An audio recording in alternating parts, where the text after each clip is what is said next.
My 40M wife, 36F, was seen holding hands with another man.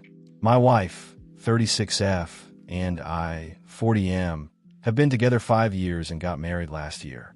We definitely have our ups and downs, but we're generally happy. On Friday, she went out with people from her work for Christmas drinks and arrived home around midnight, absolutely hammered. She just said she'd had a good time and went straight to bed. Yesterday, I got a message on Instagram from an anonymous account claiming to be one of her colleagues, saying she'd been flirting all night with one of the guys from the office, 44M, and they'd left together at about 9 to walk to the train station. The colleague had a couple more drinks for then, went to the station herself, and says she saw my wife walking hand in hand with the guy through the station at about 10:45. They didn't see her. Last night, I showed her the message and asked her for an explanation. She claimed she was so drunk she doesn't remember anything that happened after about 8 p.m. I asked if she went somewhere with the guy after they left the group, and she checked the location history on her phone, which confirmed that they had gone to a bar near the station for about an hour. They arrived at the station at 10:40. She gave me her phone and insisted I check it, and there were no suspicious messages or anything. As far as I could tell, she doesn't have the guy's number in her phone, and they're not following each other on Instagram or friends on Facebook. I asked if she was flirting with him, and she admitted that she was talking mostly to him all night, but that's just because he's the only person in her office she has anything in common with, and that they're just friends and it wasn't flirting. She's mentioned this guy to me before and said how much they have in common. I asked if they were holding hands, and she said she doesn't remember, but she doesn't think so. She claims to know who sent me the message and says it's a woman in the office who hates her, although she doesn't know why. Today she's been in a terrible mood, and we've not really spoken. So that's where we are. I'm not sure what to do. Is this as big a red flag as it seems to be? Update 1, 9 days later. Sam came home from work on Monday and casually said that she'd spoken with the guy, Tom, and he confirmed that they hadn't held hands, they'd just been walking arm in arm because she was drunk and wearing heels. I asked why her colleague, Helen, would make an Instagram account, track me down, and message me saying they held hands if it wasn't true. She said Helen is basically in love with Tom and made a pass at him just after his divorce, but he rejected her. I asked why Helen would feel threatened by her. She said because her and Tom are friends and Helen's a crazy jealous bitch, as evidenced by the Instagram message. I asked why she went for a drink, just her and Tom.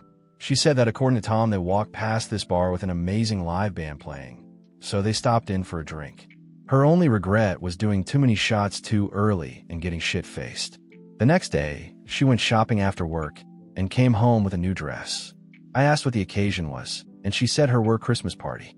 Last week was just drinks with people from her office. The company Christmas party is on Friday. Apparently, she'd mentioned this. I hardly slept that night. The next day, I decided to reply to the Instagram message to get some more info. I asked, "Do you think anything's going on with them?" Helen, I assume, quickly replied with a long message saying that they flirt at work and everyone's noticed. Apparently Sam was going to be let go, but Tom put in a good word, so she kept her job. Tom protects her in the office and will constantly defend her. She also said that Sam bitches about me to the whole office, and it's clear we don't have a happy marriage. I asked if she was going to the Christmas party, and she said she was. She said she'd update me if anything happened. Sam finished work early on Friday, so she had time to get ready. She looked amazing, and I really didn't want her to go, but I felt like I couldn't say anything. I got an Instagram message about midnight saying that Sam and Tom hadn't interacted at the party, but that people from the office had decided to leave and go to a different bar. They all left just before 11 and were at the new bar by 10 past. Sam and Tom turned up just before midnight. Sam arrived home about 2 a.m., not quite as drunk as last time, and went straight to sleep. I pretended to be fast asleep. I looked at the location history on her phone. After leaving the venue, she'd taken a 3-mile detour to a residential street, stayed for half an hour, then gone to the bar. I sent the address to Helen. She didn't reply until the next morning when she said it was Tom's house. When Sam woke up, I just asked her straight out if she cheated on me with Tom last night. She angrily denied it. I told her that I knew she'd been at Tom's house. She accused me of spying on her, called me controlling, said she was going to stay with her sister. I demanded an explanation, and she said she went to his house so they could smoke a joint before heading to the bar. Then she stormed out. She wouldn't reply to my messages or answer my calls all day Sunday. I called her sister, who said she hadn't seen her, but she texted me later that she'd spoken to Sam and she was okay. Sam came home yesterday morning. I asked where she'd been, and she just said she couldn't do this anymore and wants a divorce. She wanted to start packing some clothes while I tried to get her to talk to me. I asked if she was leaving me for Tom. She once again denied anything inappropriate had happened between them, but said my jealousy was the final straw. It's clear I don't trust her. I'm controlling. I take her for granted. She's deeply unhappy. Has been for a while. So she's gone. It looks like I'll be spending my first Christmas alone. I have no idea if she was telling the truth or if it was an affair. Weirdly, I'm not feeling too bad today, so maybe this is for the best. Update: 20 days after last update. Once she was gone, Sam blocked me on all her social media and refused to return my messages or answer my calls. I ended up traveling to the other side of the country to spend Christmas with my parents. On Christmas Eve, Sam came home and took more of her stuff. I watched her on our security cameras. I tried phoning her, but she ignored my calls. Christmas wasn't great, and my parents were both shocked and in denial about what had happened. They had no idea we were having issues and insisted Sam would come to her senses and come home. Eventually, I just said she'd met someone else. I returned home on the 27th. I've been getting sporadic updates from Sam's sister, just letting me know she's alright, but without any details. Before all this happened, we'd made plans to spend New Year's Eve at Sam's favorite bar in the city. I went on my own, but she didn't show up. On Tuesday night, I received an Instagram message from Helen saying that Sam and Tom had arrived at work together in Tom's car. I didn't bother replying. On Wednesday night, she sent another message saying Sam was poisoning the office against her, and that Tom was pushing upper management to transfer her to another office or get rid of her. She begged me to do something. I texted Sam and said we needed to talk, but she didn't reply. So the next day I called her work switchboard, gave a fake name, and got put through. I could tell she wasn't happy to hear my voice, but she agreed to meet up after work at a local pub and talk. I got there early, and she arrived 25 minutes late. She apologized for ignoring my calls and said she still cares about me and wants to end things on good terms. I said just tell me the truth. She promised that she wasn't having an affair with Tom, and they were just friends. She admitted that they talk a lot in the office, but insisted it wasn't an emotional affair. She understands why I was suspicious after the Instagram message, but said I should have accepted her denial and trusted her. She has a lot of male friends, but she felt like she couldn't hang out with them because I get jealous. I pointed out that I've never told her not to hang out with anyone, but she said I'd be in a mood whenever she'd hang out with a guy friend. She feels like we only got married to try and fix a relationship that was already broken. Our conversations have devolved into small talk, and we've drifted apart. I said I'd heard that she and Tom arrived at work together. Sam said she went to Tom's after I accused her of cheating and knew it was over between us. They spent the weekend together and agreed that they'd make a better couple than we did. She needed me to know that nothing happened between them until after she'd told me she wanted a divorce. And now they were together, and she wanted me to hear it from her before I saw it on social media. Tom was waiting outside for her in the car. All I could do was stand up and walk out. Sam texted me saying she knew I was upset, but not to do anything stupid. I blocked her number. I'm not gonna lie, it was a rough night. The next day I was just numb. Didn't really do much.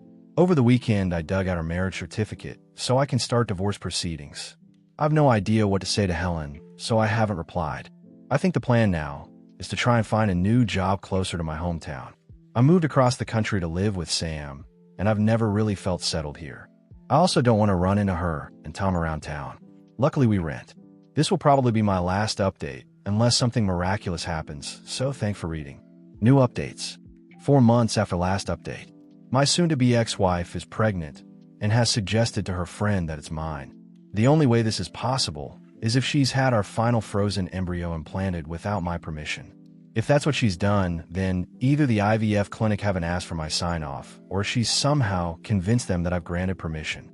When I left our shared house in January, I couldn't find my passport, so it's likely she has it.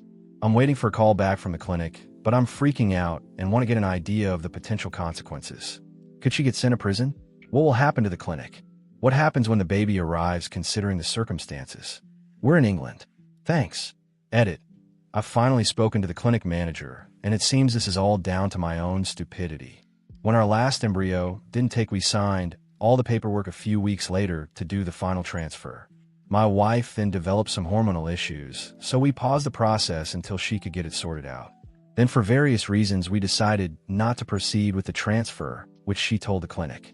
Apparently, they just paused the process for up to 3 years in order to protect our deposit, and the consent forms remain valid. My wife had the transfer 6 weeks ago. Update: over 4 months after last update. My ex-wife is pregnant with our first child due on Christmas Eve. There's more detail in my profile, but essentially we broke up last Christmas and I moved back in with my parents 200 plus miles away. She started a relationship with a coworker which caused so much drama at her work that in February she reached a mutual agreement that she would immediately resign in exchange for 6 months' salary. The relationship ended and she used the settlement money to restart the IVF process we'd paused years earlier. When I found out she was pregnant, I contacted the IVF clinic who explained that the contracts we'd signed at the start of the process were still valid and they hadn't done anything wrong. I disagreed, and thanks to the advice/recommendations of our /Legal Advice UK, I hired solicitors specializing in clinical negligence and contract law. They managed to negotiate a settlement with the clinic in lieu of legal action, and my ex and I ended up with about £80,000 each after fees. Plus, the clinic updated their processes to require consent be reconfirmed by both parties before any embryo transfer takes place. For the last 4 months, I've been in regular contact with my ex, discussing settlement negotiations and traveling down south for scans. When I asked why she did it, she just said that she knew this was her last chance to have a baby, and when she came into some money, she took it as a sign that she should go ahead with the embryo transfer before I remembered to withdraw consent. She's since been diagnosed with bipolar disorder, which in her mind has absolved her of any responsibility for her actions.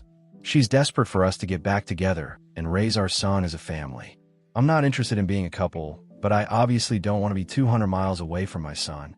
I've got a new job, so I really didn't want to move back down to Hampshire, but she was willing to move up to Yorkshire as long as we lived together, so we agreed to spend the settlement money on a house in my hometown.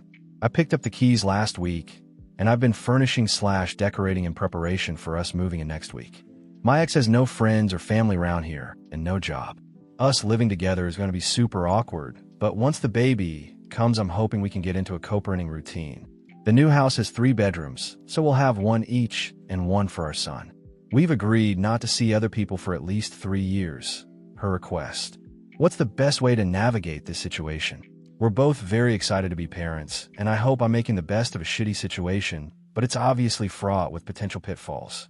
I don't see us rekindling a romantic relationship, but in an ideal world, we'll live together for a few years then sell the house, by which point she'll be settled here, and we can live close to each other and co-parent our son.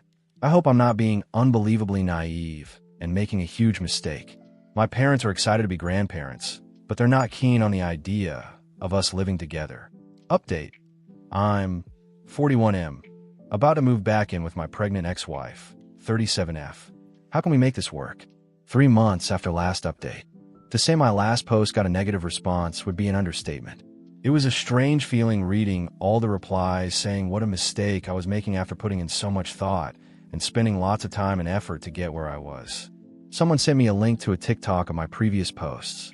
Hearing the worst time of my life being read out loud really affected me and brought out a lot of feelings of guilt and shame. It made me realize that I hadn't even began to process what happened last Christmas, or why, and I contacted a therapist the next day. Sam moved in the day before my first appointment. It was awkward, but she was busy organizing her new room, so I just left her to it. That night we ordered pizza and watched a movie. It was nice. I met the therapist the next day and explained the situation. He thought the whole thing was a bad idea, but as we were now living together, he agreed to help us navigate things as smoothly as possible. He thought couples therapy would be the best option. Sam and I have seen him every week since then and gone through our entire relationship. After 4 miscarriages, the last 2 at 12 plus weeks, absolutely wrecked Sam's mental health, I started cooling on the idea of continuing to try for a child. Instead of talking to Sam, she so desperately wanted to be a mom, I thought it would break her. I just pulled away from her. Of course she noticed and blamed herself and began spiraling. Couple this with undiagnosed bipolar disorder and the hormone issues which resulted from the IVF, and it was a recipe for disaster. Sam thought, possibly correctly, that I wanted out of the relationship, but was too cowardly to come out and say it. So I just checked out and waited for her to get sick of me. The whole Tom situation was the straw that broke the camel's back, and she gave up fighting for our marriage and let me get out guilt-free. In therapy, I've learned to accept my responsibility for the breakup of our marriage. I wasn't a good husband towards the end, and it's a miracle Sam stuck around as long as she did. The time apart made me realize how much I still love her. We've agreed to try and embrace what's happened and be thankful it brought us to where we are now. Hopefully we've both learned lessons that will make our relationship stronger. I know I have. So we're now back living as a couple. I canceled the divorce, which was taking ages as Sam refused to engage with it. Our son was born on December 11th, 2 weeks earlier than expected, and he's absolutely perfect. I'm holding him as I write this. I know a lot of people who read my previous posts will be disappointed with how I've handled this. But at the end of the day, we've only got one chance at life, and I honestly can't think of a better way to spend mine. Thanks for all your advice over the past year, and Merry Christmas. May 7th, 2025, 5 months after last update. My wife gave birth to our son in December. She suffers from untreated bipolar disorder, and after Christmas, she developed severe PPD. We agreed that she'd go and stay with her mom for a week as she was spiraling and needed a break. She never came back, and we're no longer in direct contact. Our last conversation was over a month ago, and it didn't go well. She apparently has no interest in being in our son's life, or even getting updates on him. As far as I know, she's still living with her mom, 200+ miles away. I've been offered a secondment at my company's Swedish office covering maternity leave for a year. I want to take it, but I don't want to tell my wife as she would likely try to throw a spanner in the works. I have my son's passport and original birth certificate. Can I just go without telling her? We also own a house together which I'd like to rent out while I'm away. If she turns up out of the blue and finds someone else living here, could she do anything? There's no mortgage and all the bills are in my name, but she's on the deeds. To be clear, if she ever decides to unblock me and wants to see our son, then of course we come back. I'm not looking to take him away from her forever, but I think this would be good for us.